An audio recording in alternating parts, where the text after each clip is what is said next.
Mesdames et messieurs, bonsoir. Vous êtes les bienvenus dans ce journal de campagne. Ce soir, nous ouvrons par le RPG Arc-en-Ciel qui, au cours de ce temps d'antenne, met l'accent sur le développement des mines et des infrastructures telles que réalisées par le président Alpha Condé.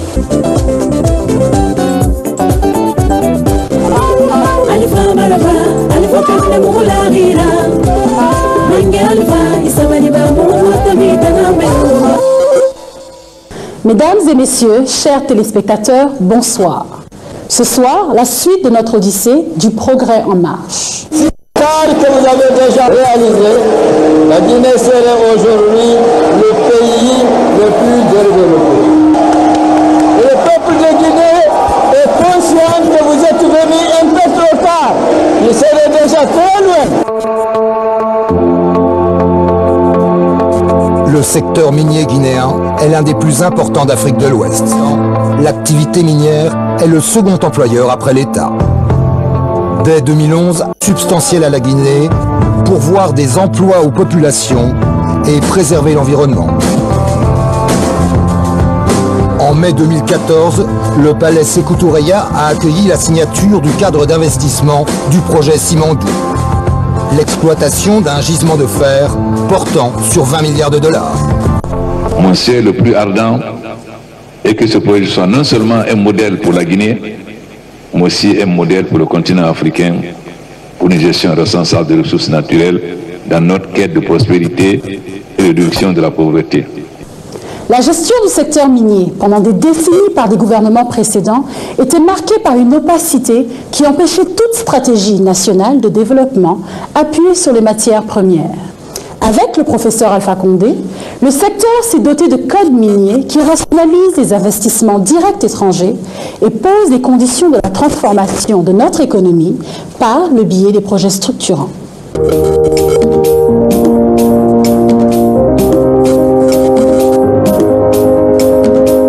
Le port autonome de Conakry, l'autre priorité du président. 90% des échanges de la Guinée avec l'étranger passent par la mer. Depuis 1992, par manque de confiance des bailleurs de fonds, aucun investissement n'avait été réalisé. Aussi, dès le premier trimestre 2011, le groupe Bolloré Africa Logistique s'est vu confier la responsabilité de moderniser et d'agrandir le port de Conakry dans le cadre d'un partenariat public-privé. La modernisation des infrastructures est un enjeu important pour la nouvelle gouvernance, parce qu'elle facilite les échanges avec l'extérieur et elle lève les obstacles qui entravent le développement économique. Le président Alpha Condé a lancé un vaste programme d'infrastructures routières pour faciliter les échanges dans un pays de 245 000 km². Ainsi, avec le soutien de l'agence japonaise de développement, un nouveau pont est en construction à Kaka, à 50 km de la capitale. Cet ouvrage de 130 mètres de long permettra de circuler sur 4 voies et de fluidifier le trafic de l'axe stratégique Conakry-Kindia. De même, l'achèvement de l'échangeur du 8 novembre a permis de désengorger l'accès au cœur de la capitale.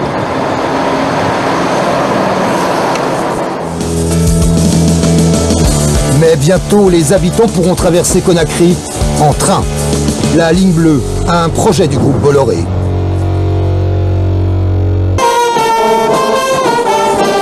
Pour l'inauguration de la première station à Kaloum, le patron, Vincent Bolloré, a fait le déplacement. Autour de chaque station seront aménagées des blue zones, ouvertes aux jeunes, où ils pourront s'adonner gratuitement au sport, bénéficier de salles de lecture, mais aussi accéder à Internet ou s'initier au métier de l'artisanat.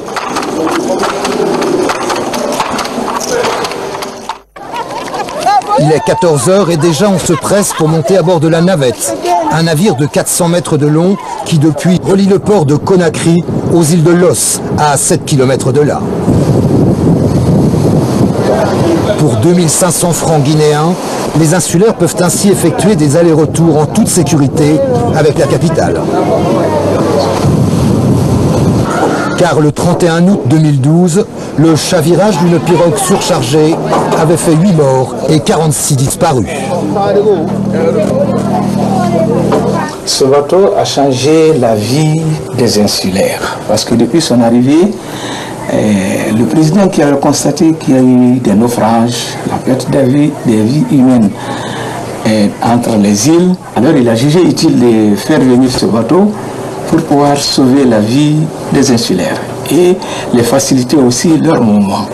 Donc il a apporté un grand plus. Et ce n'est pas seulement les insulaires qui l'utilisent présentement, il y a les jeunes qui viennent découvrir les îles, tout le monde s'intéresse.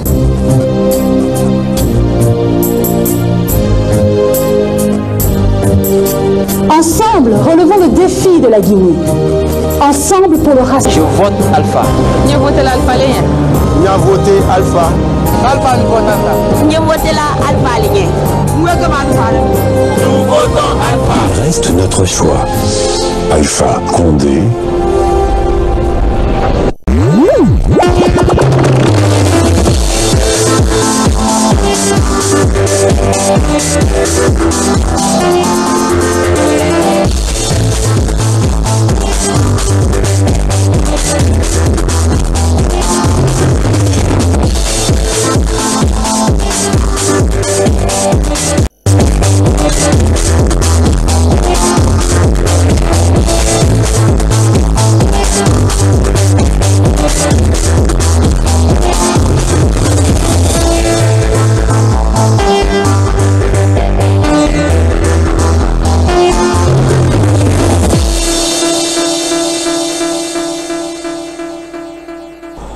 Le commerçant n'a pas ajouté ses charges, il n'a pas ajouté son bénéfice. Donc, chaque fois, on nous dit les produits sont avariés, les produits ne sont pas bons. Mais je pense que l'État a une responsabilité si les produits sont avariés ou si les produits ne sont pas bons. Parce que quand on charge des droits de douane aussi prohibitifs, les gens n'ont pas de choix que de prendre des produits de seconde qualité. Donc, je souhaite faire changer ces choses-là. Et je peux vous assurer que si nous baissons drastiquement les droits de douane, l'argent rentrera dans les caisses de l'État parce que tout le monde ira payer ses droits de douane au lieu d'essayer de soudoyer les gens pour faire sortir les conteneurs. Cet argent permettra à l'État d'améliorer les salaires des fonctionnaires. Parce que si nous voulons lutter contre la corruption, il faut que les fonctionnaires soient mieux payés. Si un fonctionnaire gagne 700 000 francs guinéens, que le loyer de sa maison seul fait 2 millions, comment peut-il faire? Comment peut-il avoir une voiture? Comment peut-il acheter le carburant? Il est obligé de trouver des petites affaires à faire à côté pour pouvoir vivre et pour pouvoir subvenir aux besoins de sa famille. Je voudrais également simplifier un certain nombre de choses dans l'administration. Je ne vais pas rentrer trop dans les détails techniques, mais ce n'est pas normal que nous soyons obligés de renouveler le NIF-code, donc le numéro d'immatriculation fiscale, tous les 3 mois, alors qu'on pourrait le faire une seule fois par an. Il faut impérativement informatiser l'administration fiscale pour ne pas gêner les entreprises dans leurs activités. Nous devons laisser les entreprises travailler. Si elles savent dès le départ que fiscalement elles ont des impôts à payer sur les sociétés, on sait dans quelle tranche est classée cette société. À la fin de l'année, on lui envoie un bulletin et ce que je souhaite faire, c'est que ce soit payé aujourd'hui en ligne. Que les sociétés aient le moins possible à faire avec l'administration de façon physique. Je pense que c'est ainsi qu'on permettra non seulement de lutter contre la corruption, mais qu'on gênera moins l'activité des entreprises. Je souhaite aussi, pour vous les commerçants, que vous participiez plus à l'économie de notre pays. Vous allez chaque année acheter des milliers de conteneurs. Vous achetez des boîtes de tomates. Aidez, encouragez-les. Encouragez-les en achetant leur production, en transformant sur place. Ainsi, vous participerez à l'industrialisation de notre pays. Je pense que l'État, vous ne pouvez pas tout attendre de l'État. L'État a des devoirs, l'État a des obligations. Mais vous aussi, les personnes du secteur privé, vous avez des obligations. Si nous voulons avoir une nation forte, je souhaite qu'on se rencontre. Je souhaite qu'il y ait un débat avec les chefs d'entreprise, qu'on puisse discuter ensemble avec les banquiers pour que le commerce, pour que l'industrie prenne enfin un essor dans ce pays-là. Et je souhaite aussi que les commerçants aient un peu plus confiance en la Guinée, en la monnaie guinéenne et mettent leur argent dans les banques.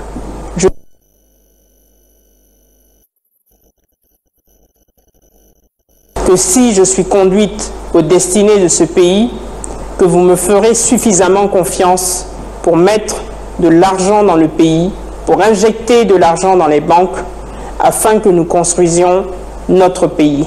Nous avons des besoins colossaux. Aujourd'hui, nous n'avons pas réellement de programme immobilier en Guinée.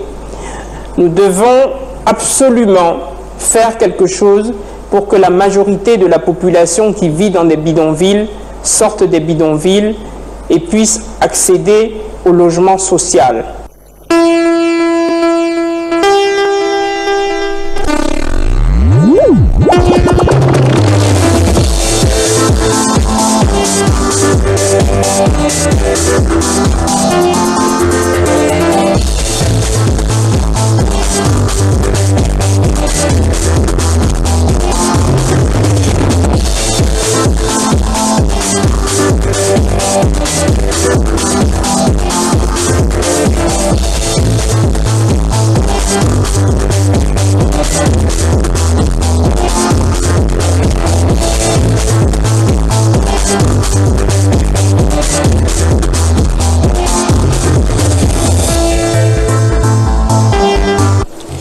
L'UGDD, l'Union guinéenne pour la démocratie et le développement, a fait une déclaration lue par le candidat à la présidentielle Georges Gandhi Faragé Tunkara. Suivez.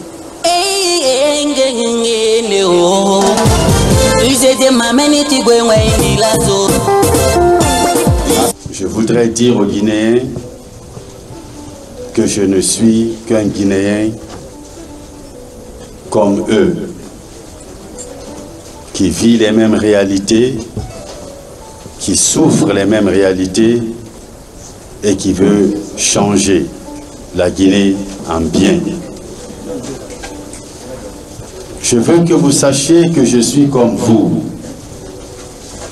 parce que malgré tout le temps passé en Europe, en Amérique, je n'ai jamais changé de nationalité. Durant tout mon parcours, je suis resté guinéen, alors que j'avais toutes les qualités, toutes les aptitudes de changer de nationalité. Je ne l'ai pas fait, parce que très tôt, j'ai cru en la Guinée.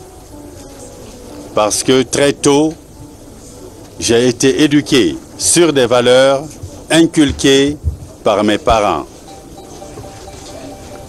Ma mère m'a inculqué et m'a appris et m'a éduqué dans la crainte de Dieu, dans le respect de Dieu, dans l'amour de Dieu.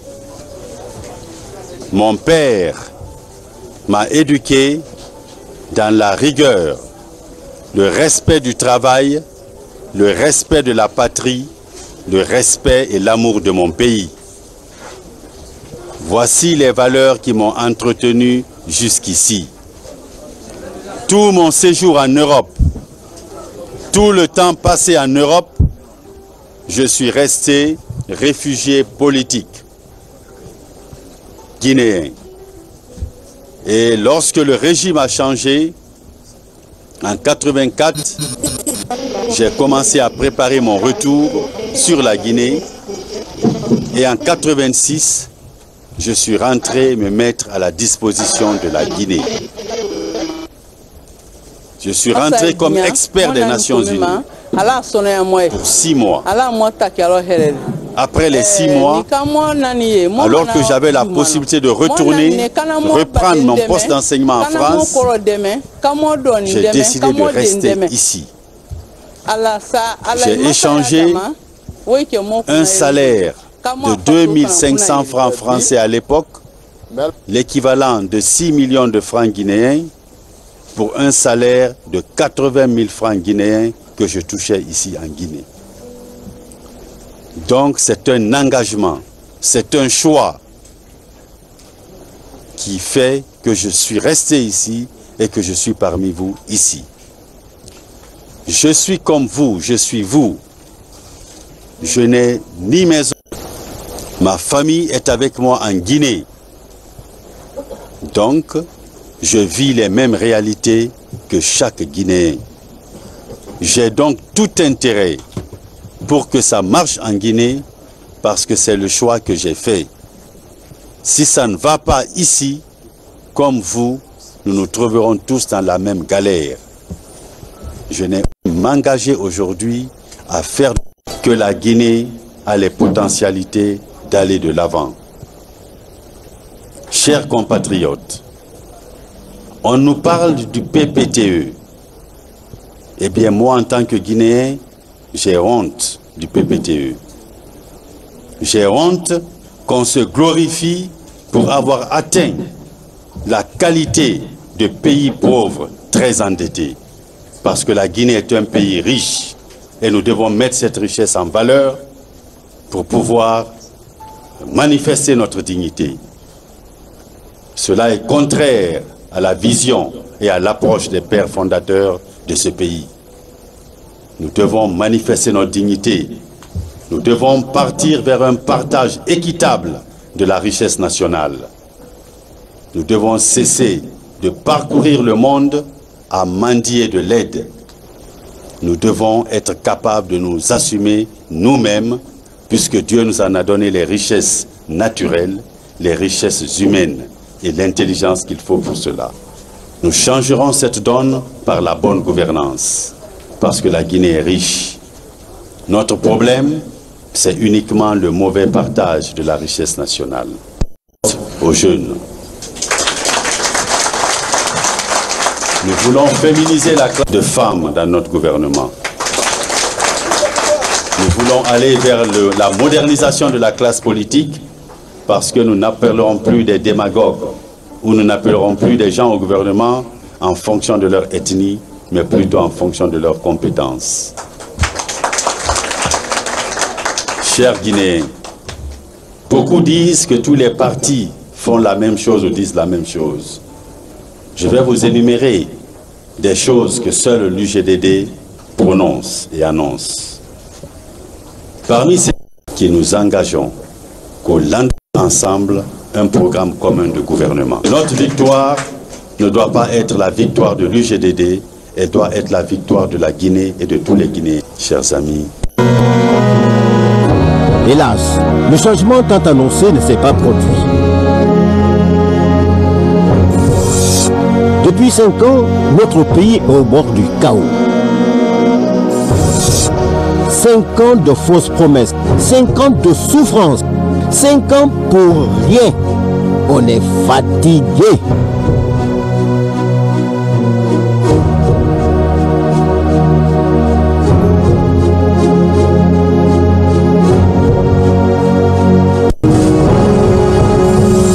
Sidia est l'homme qu'il faut pour notre pays. Avec Sidia, c'est la jeunesse qui gagne. Avec Sidia, c'est l'État qui gagne. Avec Sidia, c'est la Guinée qui gagne. Octobre 2015 pour voter pour le candidat de l'espoir. Peuple de Guinée, l'heure est venue pour nous de dire la vérité et de faire un choix responsable. La Guinée a traversé depuis 50 ans du comportement et au changement qu'on a toujours demandé dans ce pays. dont on a défendu toutes ces tracasseries, des souffrances pendant ces 5 ans, avec un résultat, comme vous voyez, qui est non achevé. Cela marque encore l'incapacité de ce gouvernement qui s'est toujours montré un gouvernement de mission, un gouvernement qui cherche à faire tape à l'œil pour mettre c'est-à-dire la population guinéenne en confiance, c'est pendant qu'il n'y a aucun travail de base qui a été réalisé.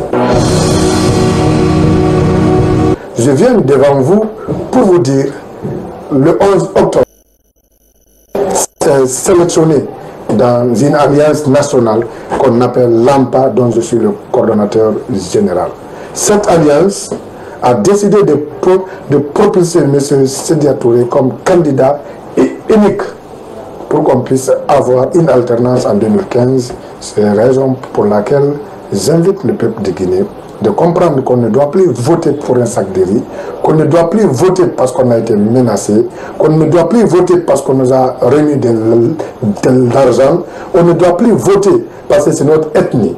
Il faut qu'on essaie de changer. Ce changement ne doit pas être seulement lié à un changement de comportement, mais c'est un changement radical.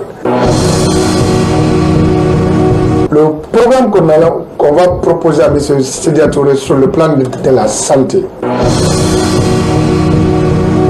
la politique de gestion des systèmes de santé s'ouvre de fonctionnement. Après ma formation, j'ai mis un plan en place. Ce plan, c'est quoi? C'est une façon d'informatiser et de rendre la santé exploitable aux yeux de tous les citoyens guinéens. Qu'est-ce qu'il faut faire? Il faut noter qu'il faut associer la santé de l'INTIC.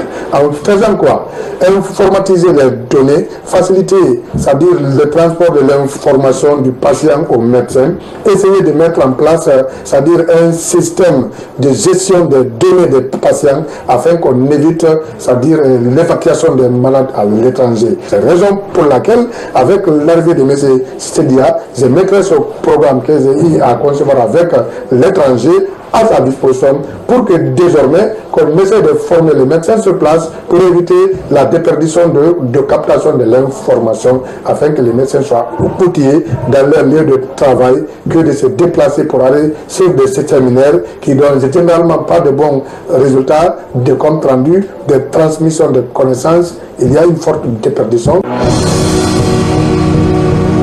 Peuple de Guinée, je ne saurais terminer sans pour autant vous demander de voter massivement pour ce candidat, c'est-à-dire à détailler ici ses compétences, son CV, mais je l'ai étudié dans l'opposition. Quand je suis venu dans l'opposition, j'ai compris que c'est le candidat idéal pour remplacer le professeur Alpha Condé.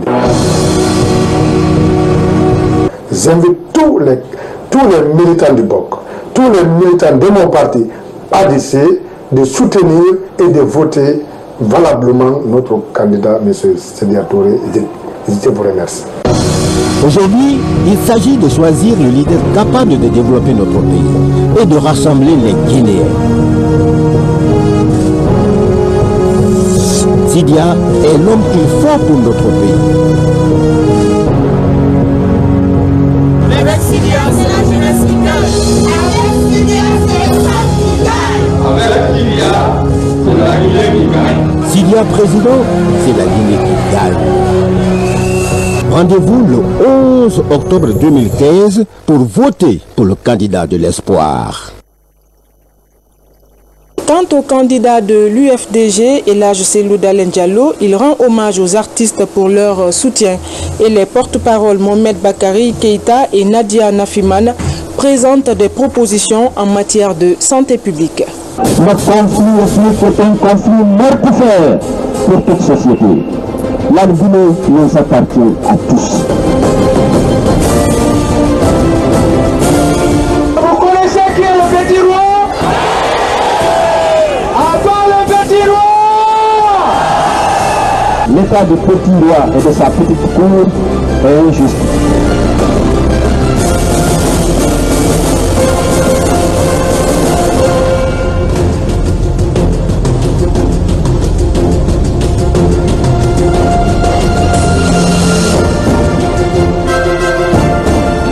Je commencerai aujourd'hui par rendre hommage à ces artistes. Je dois avouer que je n'ai jamais mené une démarche quelconque vers aucun d'entre eux pour m'appuyer. Ils l'ont fait de leur propre chef. Ils ont composé des morceaux pour soutenir leur candidat. Ils viennent participer à nos assemblées générales. Je n'ai jamais déposé de l'argent chez un de ces artistes. Vous ne pouvez pas le croire, mais c'est la vérité. Ils sont là. Je n'ai jamais donné de l'argent à ces compatriotes. Depuis 2008 et 2009, pour certains, ils sont en train de résister à la corruption, à l'intimidation, au harcèlement du pouvoir. Pour qu'ils changent de camp, ils ont refusé. Je sais qu'il y en a auxquels on a proposé 300 millions. Ils n'ont pas accepté. Ils sont restés IFDG. Et ils ont accompagné l'UFDG pendant que nous étions à l'opposition. Pendant que M. Alpha Condé, qui avait juré de démolir l'opposition, puisqu'elle avait dit à un moment donné qu'en 6 mois, il n'y aurait pas d'opposition. Il a tout utilisé. Ils ont resté contre. Le parti groupe Génération pour la réconciliation, l'union et la prospérité propose ce soir la lecture du Saint-Coran organisée par les femmes de la communauté Konya pour le soutien à El Hadj Papa Koli Kourouma à Conakry.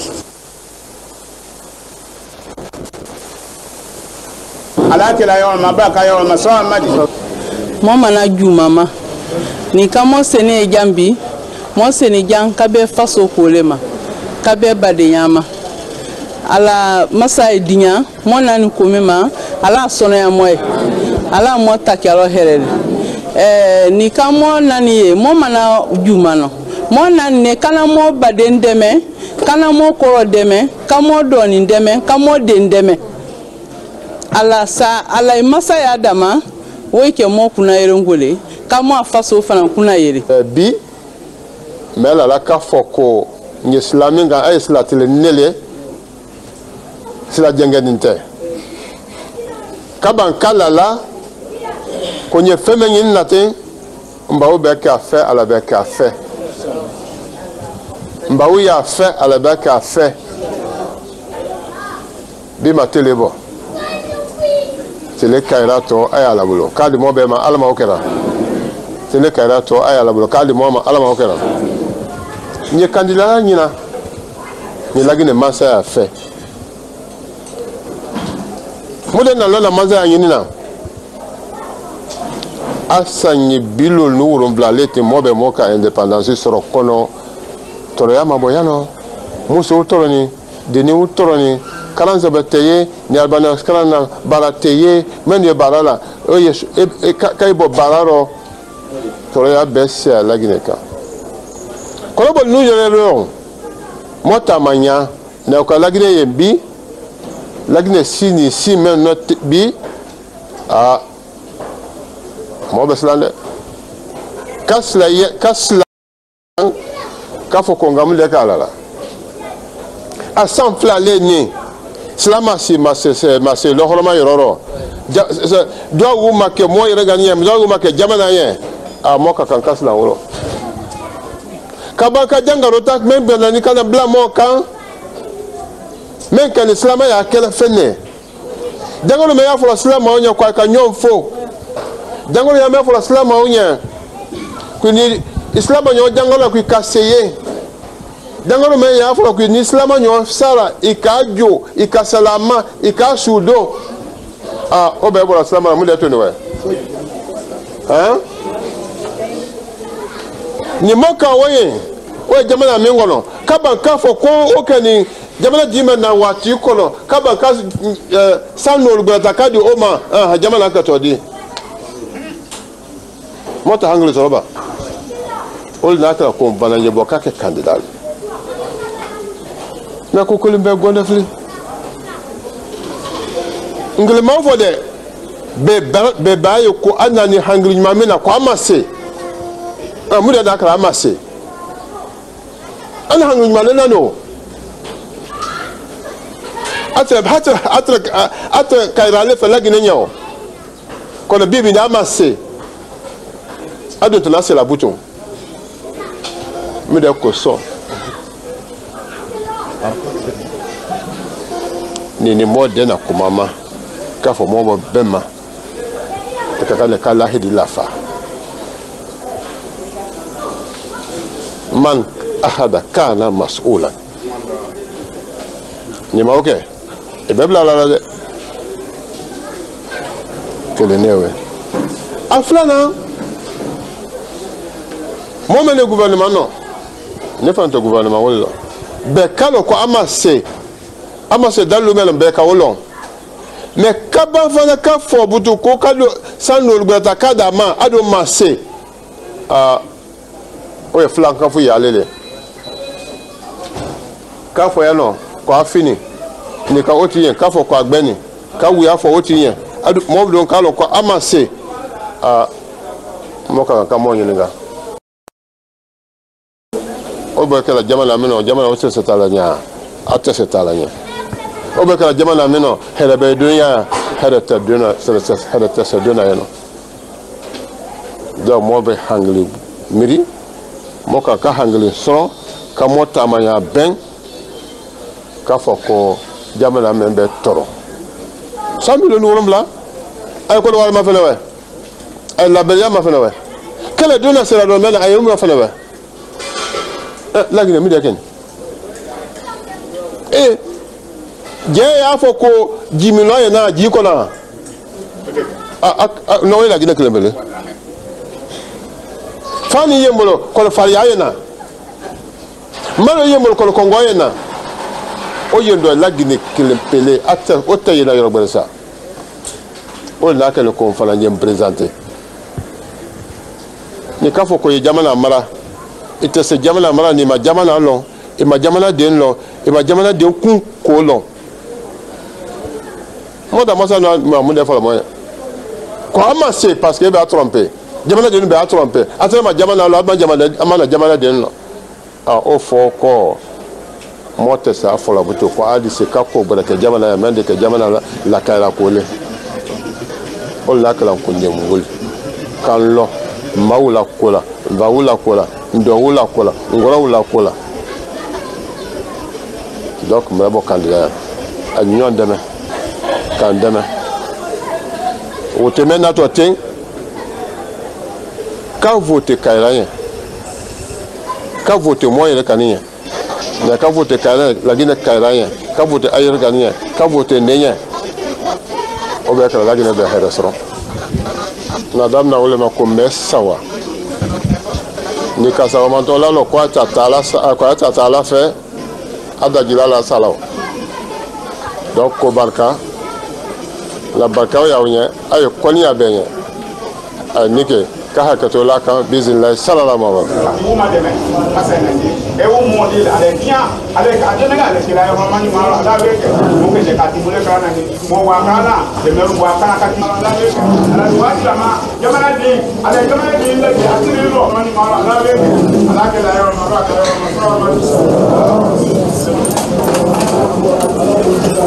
Le bloc libéral propose ce soir la conférence de presse de la coalition pour la rupture CPR qui soutient la candidature de Dr Faya Milimono.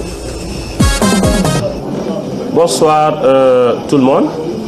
L'objet de cette conférence de presse, c'est de vous présenter l'élargissement de la coalition pour la rupture qui est composée d'un ensemble de partis politiques représentatifs dans le paysage politique guinéen et qui ont tous décidé de soutenir la candidature de Dr Faya Lansana Milimono.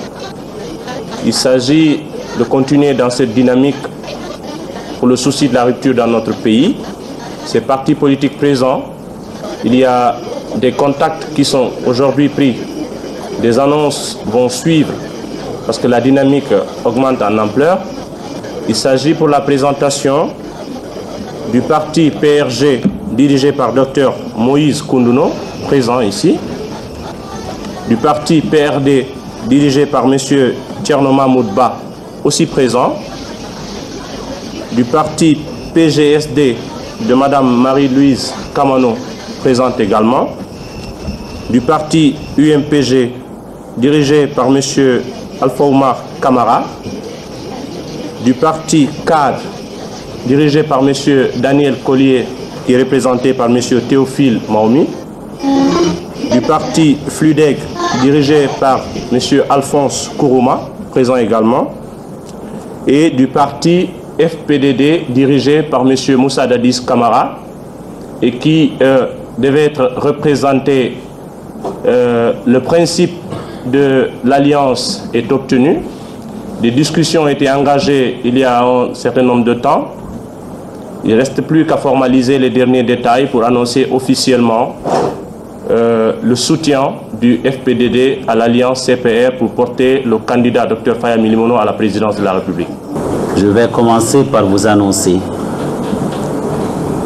que cette coalition qui m'accompagne a décidé d'attaquer l'acte, la décision de la HAC devant les tribunaux. Et c'est ce matin même que nos avocats sont en train de soumettre notre requête auprès du tribunal. Nous l'avons fait parce que nous pensons que c'est une violation claire du code électoral. En effet, en son article 82, le code électoral prévoit, lorsque le vote finit, un dépouillement est fait, les voix distribuées, il y a un procès verbal qui est rempli, signé par le président du bureau de vote, le vice-président et les représentants des candidats. Une fois cela fait, la loi prévoit qu'immédiatement une copie de ce procès verbal soit rendue publique par un affichage au lieu où le vote a eu lieu. Donc ça devient une information désormais publique. Dans l'acte pris par la HAC, il est fait mention même d'une interdiction faite au réseau téléphonique de transmettre les SMS en rapport avec le résultat des élections. Ce qui veut dire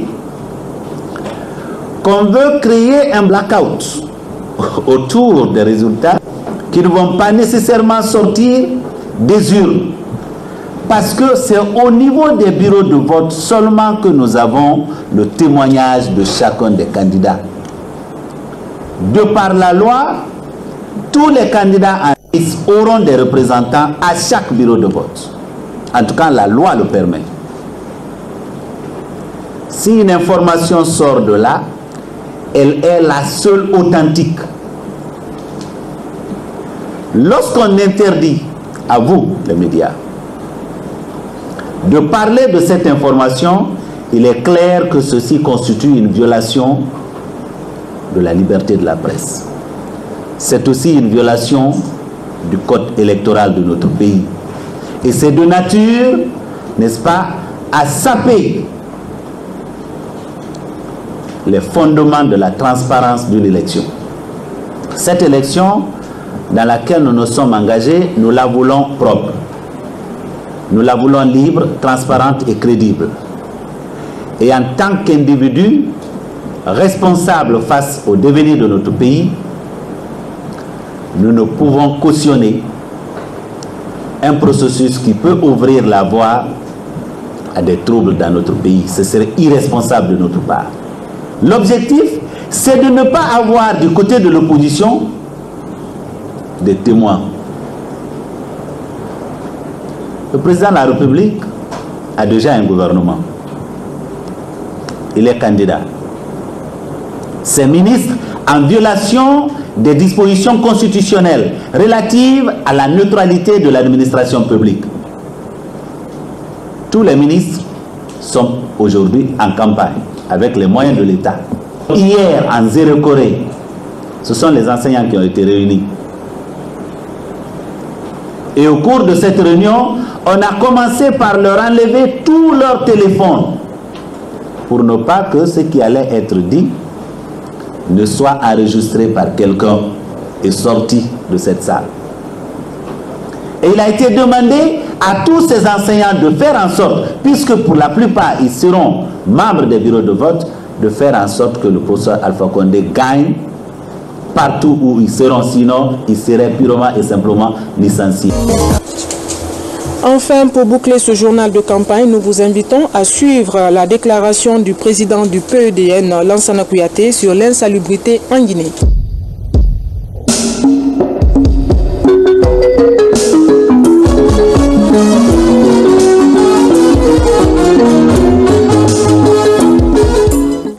Citoyennes et citoyens de Guinée, chers compatriotes, me voici encore avec vous dans vos foyers, par la magie du petit écran. Aujourd'hui, si on parlait de l'insalubrité dans nos villes et surtout l'insalubrité dans notre capitale.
Donc vraiment, on se demande bon sang que là.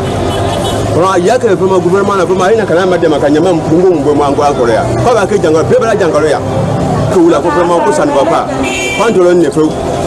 Mais les fois là, ils n'ont même aucun conteneur qui est à quoi maintenant.